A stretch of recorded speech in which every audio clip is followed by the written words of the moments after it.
Hi, I'm Dr. Nadine, and welcome to another episode of Real Men Talk. Today's discussion is going to be on the relationship between porn and shame.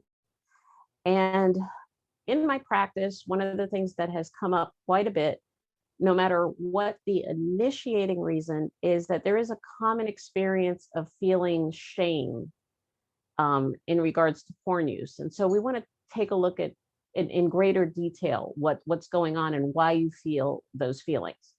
So basically what's going on with shame is that you feel that you're violating a major societal belief.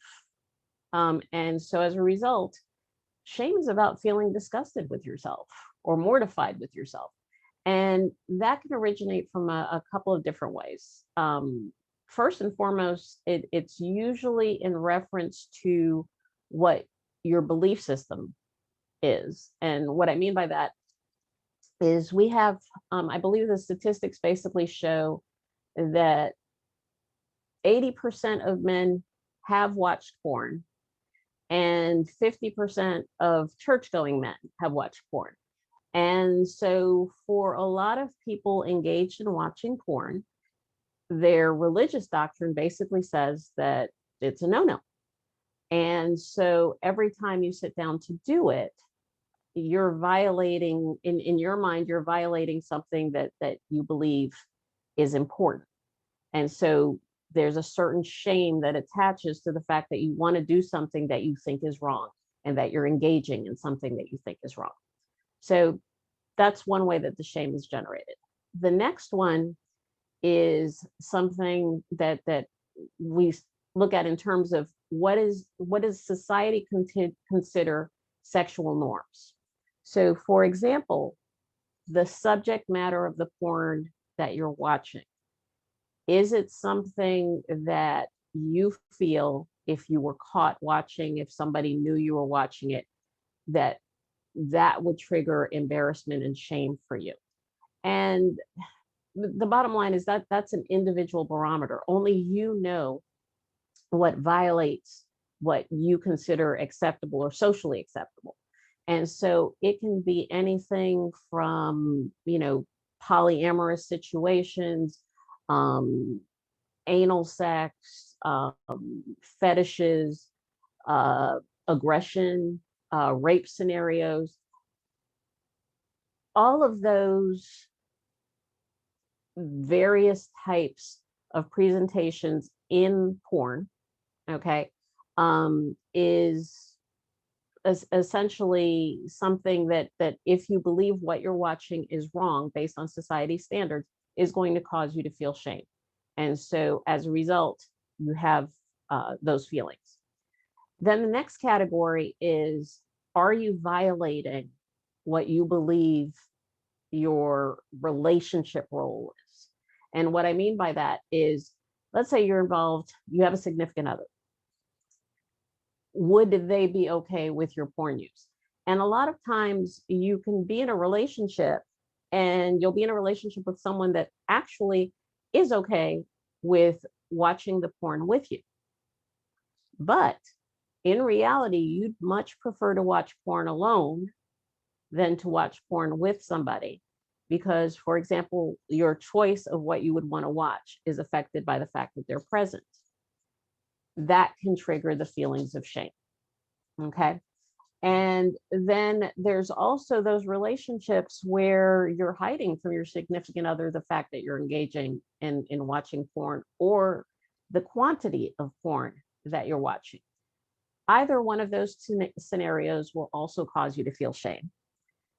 And then there's those relationships where, based on your agreements as a couple, the use of the porn represents to one or the other of you either emotional cheating, physical cheating. Again, this is couple specific. You all have your definitions. You know what is considered cheating, what's not considered cheating. Or if you don't know, it's because you don't want to know and you don't want to ask, but you feel that it does. And so as a result, you then again feel shame.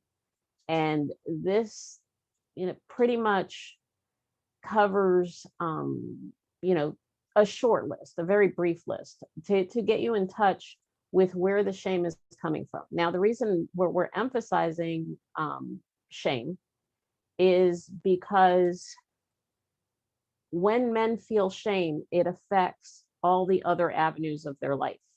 Okay. And so, what I mean by that is that if you feel shame, especially as it relates to your masculinity, then what happens, it will affect sexual performance. And so what does that look like? In a sexual experience with your partner, it can affect the ability to achieve and sustain an erection. Okay. One of the other interesting areas is the fact that the physical shame, which comes from comparison, because the reality is 90 to 95% of men fall within a very narrow range of size. And the reality is the people who are making porn movies fall outside of the range of normal size, which means that they tend to have larger erections than normal. And so when you're looking at the video and then you're comparing yourself to what you're seeing on the screen, this triggers for a lot of men a lot of insecurity, because let's face it, society has taught you to put a lot of pressure on size and circumference and length, etc. And so if you're judging yourself and feeling that you're coming up, short, this triggers a feeling of shame. And another area that it will show up is in performance issues.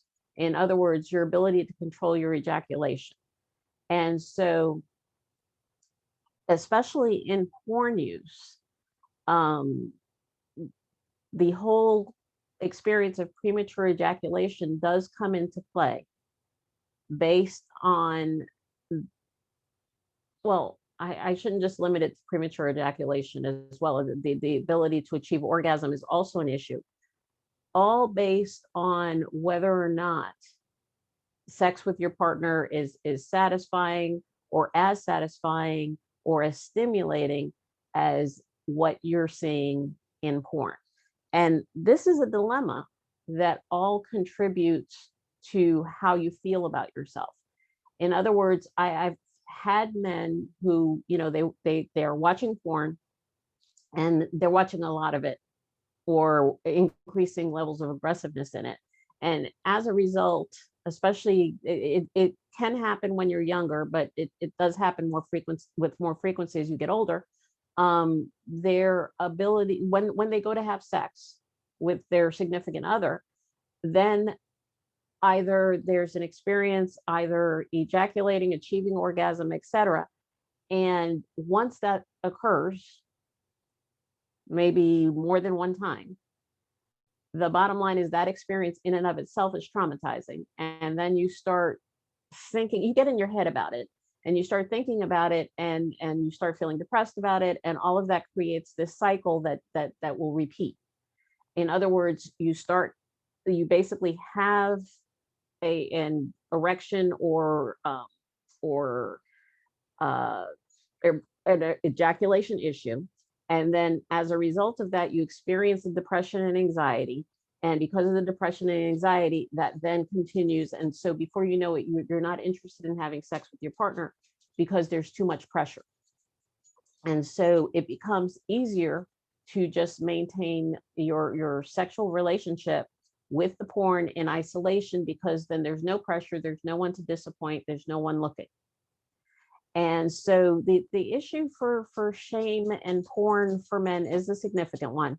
If you find that you're experiencing these feelings, then yes, again, I would encourage you to talk to a mental health professional, or consider looking at one of the 12-step groups that is helpful in this area, such as Sex Addicts Anonymous, or SA. Those are groups that you'll find helpful. So hopefully today's discussion on shame, men, and porn has been helpful. I'm Dr. Nadine, and I'm the author of Richard and the Boys, The Puberty Experience, the first in a series dealing with men's issues. If you like today's video, please feel free to like, and I would invite you to comment. Excuse me. And if you have any suggestions of topics you'd like us to cover, please go ahead and put that in the comments area. And most importantly, subscribe, subscribe, subscribe. Have a great day.